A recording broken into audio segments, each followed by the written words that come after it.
Well, January's been pretty disappointing with Wolfman, Flight Risk, Peter Pan's Neverland Nightmare, but we finally have something at the end of the month that's worth our time. Let's talk about Companion.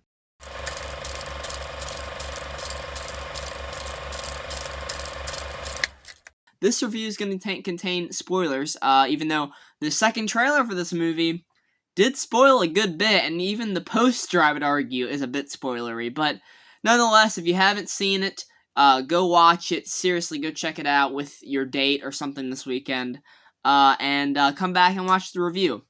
And Companion is from some of the minds behind Barbarian from 2022. If you haven't seen that movie, great film. Very good at subverting expectations and shocking you. This stars Sophie Thatcher from Heretic from last year, as well as Jack Quaid, who, of course, The Boys fans know as Huey, and, of course, horror fans know him in Scream 5 for being one of the killers.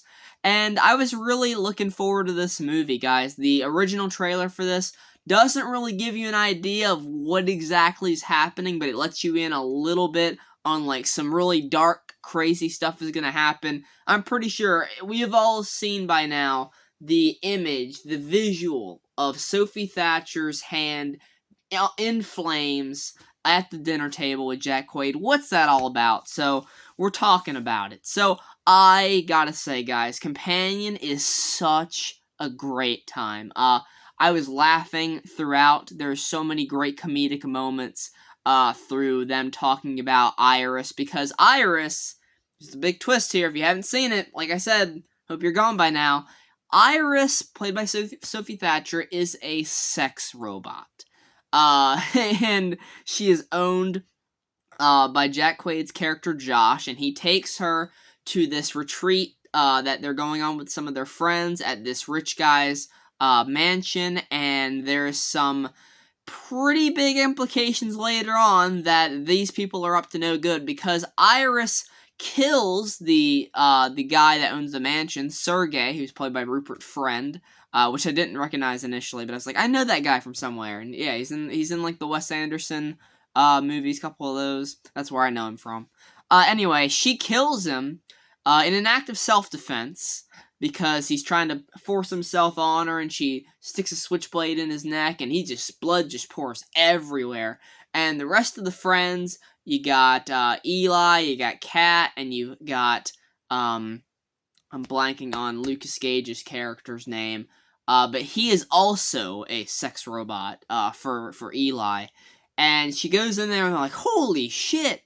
And at first you're like, oh wow, what the hell are they gonna do about this? And then I started to catch on to something. I was like, they're being a little bit too, like, calm about this, or, like, collected. Like, I would be freaking the fuck out. My sex robot just killed somebody. That's when we realized that Josh and Kat have been planning on this. Josh tweaked the settings of Iris and made it so that she doesn't have the anti-harm controls on. She can do harm to other people, and that's what leads her to killing Sergey, because he also plants a knife in her pocket for when she would need it eventually. And they killed Sergey because he has a safe that Kat knows the code to, because she is dating Sergey. And they open it up, and it is some stacks of cash, millions of dollars. There's a gun in there. I mean, there is some wealth to this guy, and they're like, yeah, that's what we did. We got Iris to do this, so then we can just blame it on her. The company will take her away and dismantle her, and we'll just have all this money. And initially, the friends are a little bit apprehensive. Eli is a little bit apprehensive to it, but then he goes along with it, and they go on a hunt for Iris, who now has to use her newfound abilities, her newfound knowledge that she is a robot, to her advantage. And there is this overall theme of, like, viewing women as material objects, because Iris literally is a robot. She is a thing. She's not a real human, and Josh has been kind of using her for his sexual gratification and kind of parading her around as, hey, this is my girlfriend, and he programs a backstory in her mind, because the opening of the film is them meeting, and I was like, huh, well, how does this work when she's a robot? But then I put two and two together. I was like, that's got to be some programming.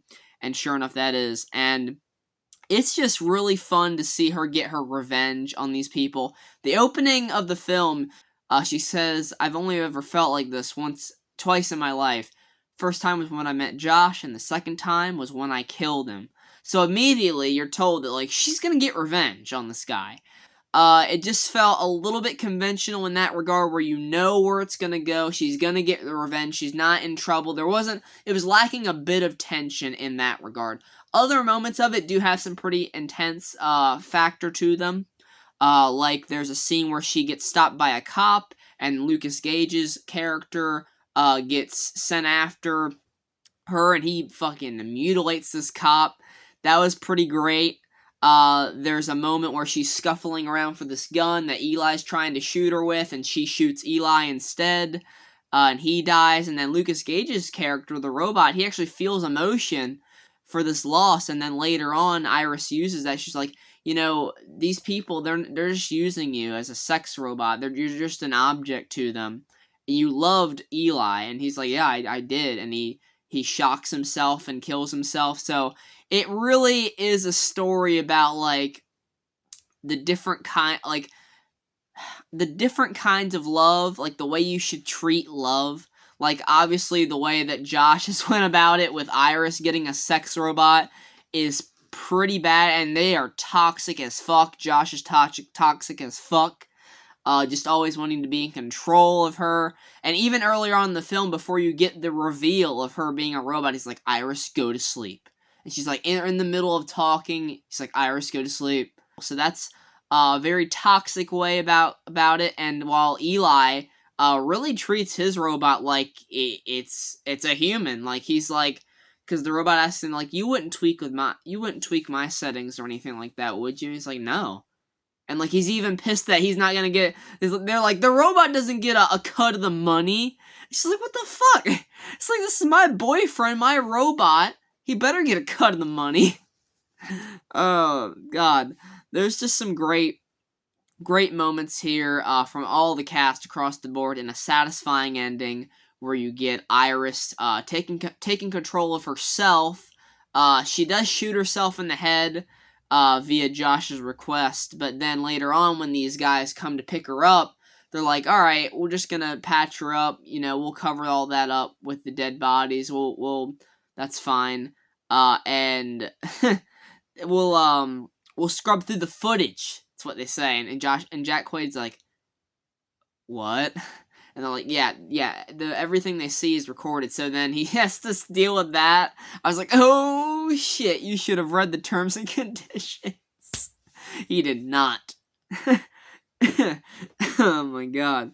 That was funny. And then you get the ultimate confrontation when Iris is like, I have control over myself now, because she managed to save one of the tech guys that works for the sex robot industry. She gets control of her own emotions, her own controls, and she gets her revenge. She also, though, she gets rebooted, so she's not able to hurt anybody. Her settings for that come back on. But then she is able to use an automatic corkscrew that does it itself. She puts it up against Jack Quaid's head, pushes the button. She's like, go to sleep, Josh. And it drills into his brain. Oh, icing on the cake right there. Loved it. And he drops dead, and we end the film with Iris ripping off her burned up arm to reveal the robotic hand. She's driving along, and she sees this other woman getting condescended. Other woman with her husband, and he's being very condescending and like waving his hands and all that. And then she's like waving with the robot arm, and she just goes on her way. So really just a fun movie. Lots of great comedy. Lots of, some great brutal moments. It's not over the top in its gore, but there is some very good carnage candy here and there. Like I said, a satisfying ending, even though it does lack a bit of tension here and there, and it does get a bit conventional, like we've seen this kind of thing before. I think it's fun, and it keeps your attention enough, and you like the cast. You like Sophie Thatcher. She's fantastic in this. And I still need to watch Yellow Jackets. I know she's a star from that, but this is going to make her even more of a star, and we can look forward to seeing her in much more projects after this one. I hope, because she really does do a star-making performance in this film. So, I hope you guys enjoyed the video. Let me know what you thought of Companion down in the comments below. And yeah, the next review should be either Hard Eyes or Love Hurts. I'm looking forward to those two movies. And I'll see you guys then. Take care and goodbye.